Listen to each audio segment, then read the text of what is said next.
আচ্ছা তাহলে আমরা কি করতে চাইলাম v1 আর v2 সূত্রটা জানতে চাইলাম। v1 কি? v1 মানে হচ্ছে প্রথম সংঘর্ষের পর, কিসের পর? সংঘর্ষের পর প্রথম গাড়ির বেগ। এগুলো গ নম্বরে পাওয়া যায়, গ নম্বরে বইয়ে বের করতে বলছে সংঘর্ষের পর প্রথম গাড়ির বেগ কত বা দ্বিতীয় গাড়ির বেগ কত।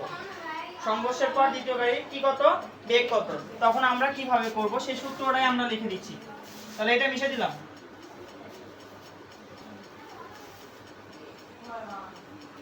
আচ্ছা তাহলে v1 এর সূত্র কি? তাহলে আমরা জানবো v1 সমান সমান m1 m2 into u1 u1 plus 2 m2 u2 divided m1 plus m2। v2 সূত্র কি?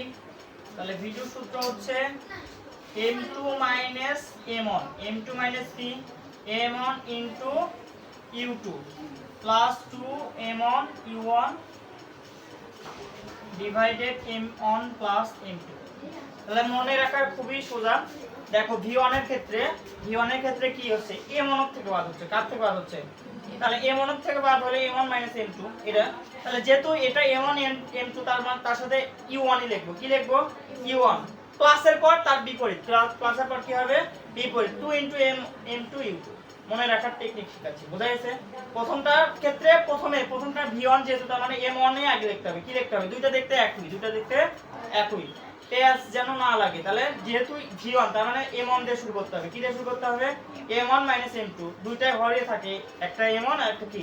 তাহলে m1 দেখে শুরু করলে m1 minus m2 ইনটু কি হবে? যেহেতু 1 এর ক্ষেত্রে, এইটুকু কিসের ক্ষেত্রে? u1 প্লাস তাহলে 2m2 u2 কয়টা 2, এটা 2 করতেছি, এটা কিসের করতেছি? তার 2 দিয়ে শুরু, তাহলে m2 থেকে শুরু, m2 মাইনাস কি m1, তাহলে কি 2 শুরু করছি 2 u2, যেহেতু এটা 2 শেষ তার মানে আর কি বাকি আছে? 1 বাকি আছে। 2 গুলো কি হয়ে গেল? শেষ হয়ে গেল। তাহলে কি বাকি আছে? 1।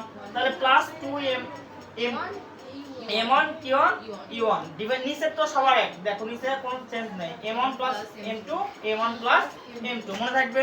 তাহলে এটা আমাদের হচ্ছে কিসের নির্ণয়? সংঘর্ষের পরে হচ্ছে আমাদের সংঘর্ষের পরে যদি গাড়িটির বেগ কত, প্রথম গাড়ির বেগ কত তখন এই সূত্র, দ্বিতীয় গাড়ির বেগ কত তখন এই সূত্র, মনে থাকবে। আচ্ছা এরপরে আমরা হচ্ছে ভরবেগের সংরক্ষণশীলতা শিখলাম। কি শিখলাম? ভরবেগের সংরক্ষণশীলতা শিখলাম। আচ্ছা ভরবেগের আরেকটা ক্ষেত্রে এটা গেল হচ্ছে যদি দুইটা গাড়ির বেগ আলাদা আলাদা হয়, দুইটা গাড়ির বেগ কি হয়? সংঘর্ষের পর আলাদা আলাদা হয়। সংঘর্ষের পরে কি হয়? আচ্ছা এটা লিখে নে, সংঘর্ষের পরে যদি আলাদা আলাদা হয়, বেগ কি হইলে?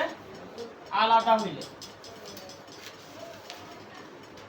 আচ্ছা এরপরে কোন কোন গাড়ি দেখবা যে একই হয়, একই বেগে চলে। কি বেগে চলে? সংঘর্ষের পর মিলিত হয়ে চলে। কি হয়ে চলে?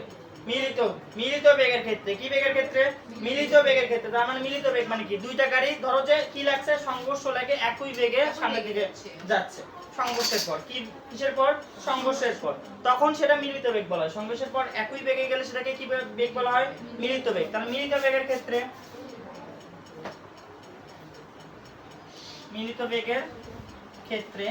মিলিত বেগের ক্ষেত্রে সংরক্ষণশীলতার সূত্র হচ্ছে ভরবেগের সংরক্ষণ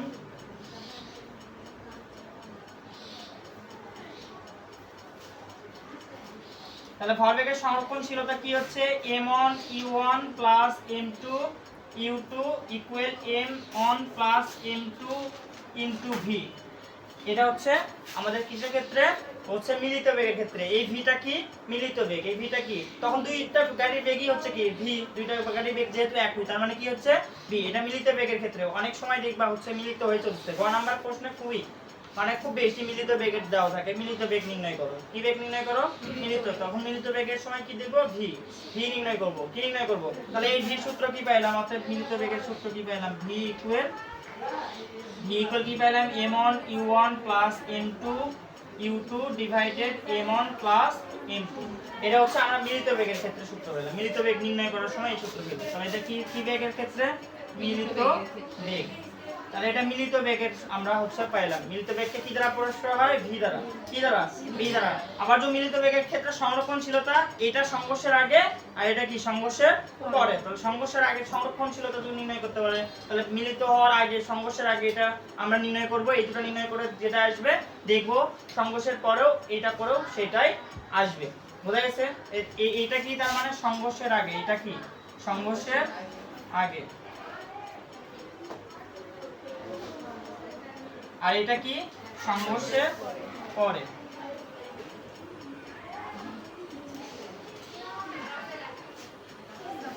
সংঘর্ষের কি বোঝা গেছে? আচ্ছা বলো।